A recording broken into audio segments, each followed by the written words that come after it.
Masa jatuh Tuan, nama saya Steven dan dengan saya ada Alberta Frank. Kami dan kumpulan kita telah membuat projek untuk mengucapkan terima kasih kepada semua frontliner di luar sana. So, topik projek kami adalah Vira di sebalik topeng. So bagi pihak ahli plan saya dan Alberta akan menemu ramah anda mengenai wabak yang sedang berlaku di luar sana. Terima kasih kerana bersetuju untuk menjadi sebagai wawancara kita. Boleh saya bermula dengan wawancara ini? Boleh. Okay, so soalan pertama adalah adakah bekerja pada masa pandemik ini susah dan kenapa? Oh sorry, sebelum itu tolong beri introduction sikit tentang Tuan. Baik, nama saya Ezekiel Martin dan saya seorang pekerja GrabFood.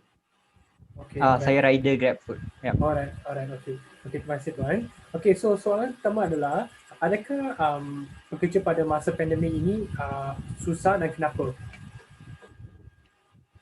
Bekerja pada masa pandemik ini saya rasa tak susah dan susah. Kenapa saya cakap tak susah adalah kerana pada masa inilah semua GrabFood rider saya rasa mendapat peluang mendapat lebih banyak kerja sebab lebih banyak orang order makanan.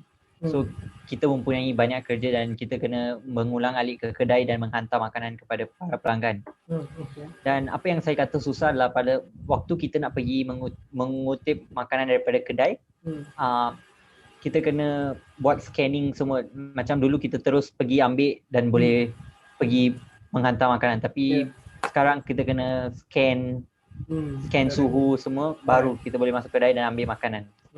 Okay. Alright Tuan, so soalan seterusnya adalah adakah Tuan merasa gembira kerana Tuan dapat bekerja pada masa ini? Uh, untuk beritahu kebenaran, ya, saya sangat gembira kerana saya seorang yang tidak boleh duduk rumah dan oleh kerana saya dapat bekerja, saya dapat rasa lega sikit kerana dapat keluar dan berjumpa dengan orang walaupun pada masa yang susah ini. Alright, okay, Tuan. Okay, soalan seterusnya adalah bagaimana perasaan perasaan Tuan mengenai pemeriksaan suhu yang dilakukan di seluruh negara? Seperti saya kata, dia memang sangat menyusahkan kerana ia mengambil masa. Tapi saya rasa dia adalah untuk kebaikan dan kita patut mengakui apa yang dilaksanakan oleh kerajaan Hmm. dan perlu ikut peraturan yang ditetapkan untuk mengambil suhu di semua tempat. Ya, betul Tuan. So, soalan seterusnya, adakah terdapat pengalaman buruk yang Tuan hadapi pada masa ini? Pengalaman buruk yang telah saya hadapi adalah masa ingin menghantar makanan ke suatu rumah di mana saya tersekat dalam roadblock. Hmm. So jadi saya terpaksa menunjukkan ID yang saya bekerja sebagai Grab food driver semua, dan untuk menghantar makanan tu dia mengambil masa lebih lama sikit daripada masa yang dijangkakan.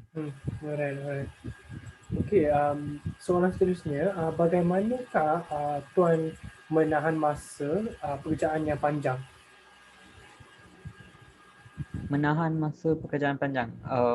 Sebab sekarang ni banyak order kan, so maybe Tuan kena kerja extra hours atau lebih daripada normal time lah. So, Ya. Tapi saya rasa seperti saya kata, saya seorang yang suka berada di luar dan ini merupakan satu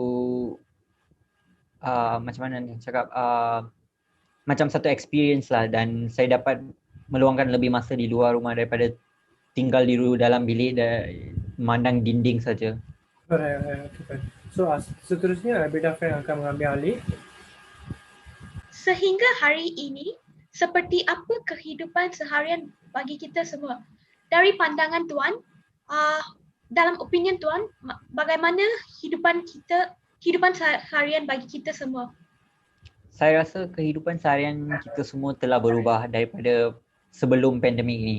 Mungkin sebelum pandemik ini kita balik rumah ada yang keluar lepak kedai mamak semua, balik rumah pukul 3, pukul 4, tidur semua. Tapi sekarang oleh kerana pandemik ini dan kerana kita berada dalam CMCO, saya rasa semua kehidupan harian kita telah berubah. Kita akan tidur lebih awal dan meluangkan lebih masa di rumah seperti itu. Okay, soalan seterusnya, adakah atau pernahkah Tuan mengambil ujian swab? Ya, sebagai Grab driver, rider ni, kita perlu mengambil swab test sekurang-kurangnya sebulan sekali sebab kita kan berada di luar pada setiap masa dan kita tidak tahu risiko yang mungkin kita juga akan mendapati penyakit COVID ni. Jadi semua Grab driver, rider perlu mengambil swab test. Okey Tuan. Okey Tuan. Sabri Yaakob berkata bahawa mereka perlu dikuarantin selama 14 hari jika mereka menguji COVID-19 negatif. Tuan, you dapat faham tak soalan tersebut? Sorry, I rasa Tak faham? line Tak faham. Okey, tak apa. putus. Saya akan mengambil alas. Saya akan mengambil alih sebab saya ingat dia punya connection terukut. Tak apa, saya akan Okey. ulang. So, Dato' Sri Ismail Sabri Yaakob berkata bahawa mereka yang pulang dari Semenanjung Malaysia, dari Sabah atau Sarawak tidak perlu dikuarantinkan selama 14 hari jika mereka menguji COVID-19 negatif dalam pemeriksaan di lapangan terbang. So, apakah pandangan Tuan terhadap pernyataan tersebut? Biar saya confirm balik. You tanya pasal tidak perlu kan? Tidak perlu kuarantin yang pernyataan yang kalau yang begitu cakap pada oleh- pendapat saya, kalau begitu pada pendapat saya rasa itu tidak harus tidak betul kerana seperti yang kita tahu COVID untuk mengetahui bahawa kita positif atau negatif COVID kita perlu tunggu 14 hari. Ya. Dan sekiranya mereka pulang daripada lapangan terbang dan mereka dapati negatif, apa akan berlaku sekiranya selepas 14 hari mereka didapati positif COVID? Setuju dengan Tuan dengan jawapan ni. Tapi dengan soalan seterusnya, jika Tuan diberi peluang untuk menukar pekerjaan selama wabak ini, adakah Tuan akan menerimanya?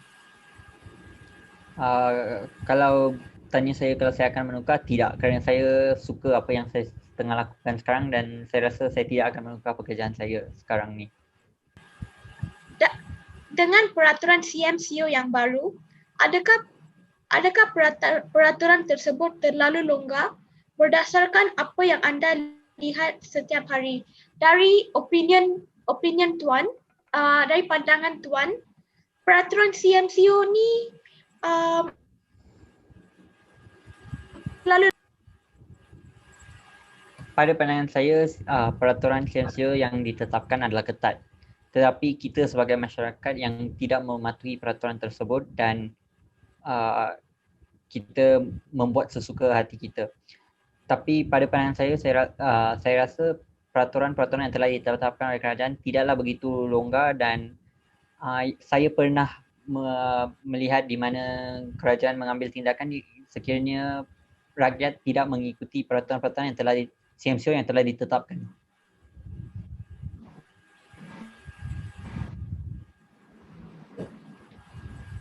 Tuan, terima kasih. Itu sahaja daripada kami. Adakah Tuan di sana? Sorry. Tuan dapat dengar tak? Tak kan? Saya rasa dia punya line. Tak apalah. So soalan ni terima kasih banyak-banyak. So adakah Tuan ingin mengatakan apa-apa kepada orang di luar sana? Advice ke apa? Saya tak bolehlah bagi advice sangat tapi kalau sebagai rakyat kita perlulah mematuhi segala peraturan dan apa-apa tindakan yang diambil oleh kerajaan kita perlu patuhi dan mengikuti ni kerana apa yang tengah kerajaan lakukan sekarang adalah untuk kebaikan kita dan sekiranya kita mengikuti semua peraturan dan teruskan kehidupan yang kita tengah hadapi sekarang, saya rasa kita dapat menghadapi penyakit wabak COVID ni dan kita akan dapat CMCO akan dapat they stop the CMCO lah. Okay. Alright. Okay, terima kasih banyak Tuan. Semoga tuan akan mempunyai hari yang baik. Terima kasih untuk mengambil masa untuk membuat wawancara ini. Okay, thank you. Terima kasih tuan.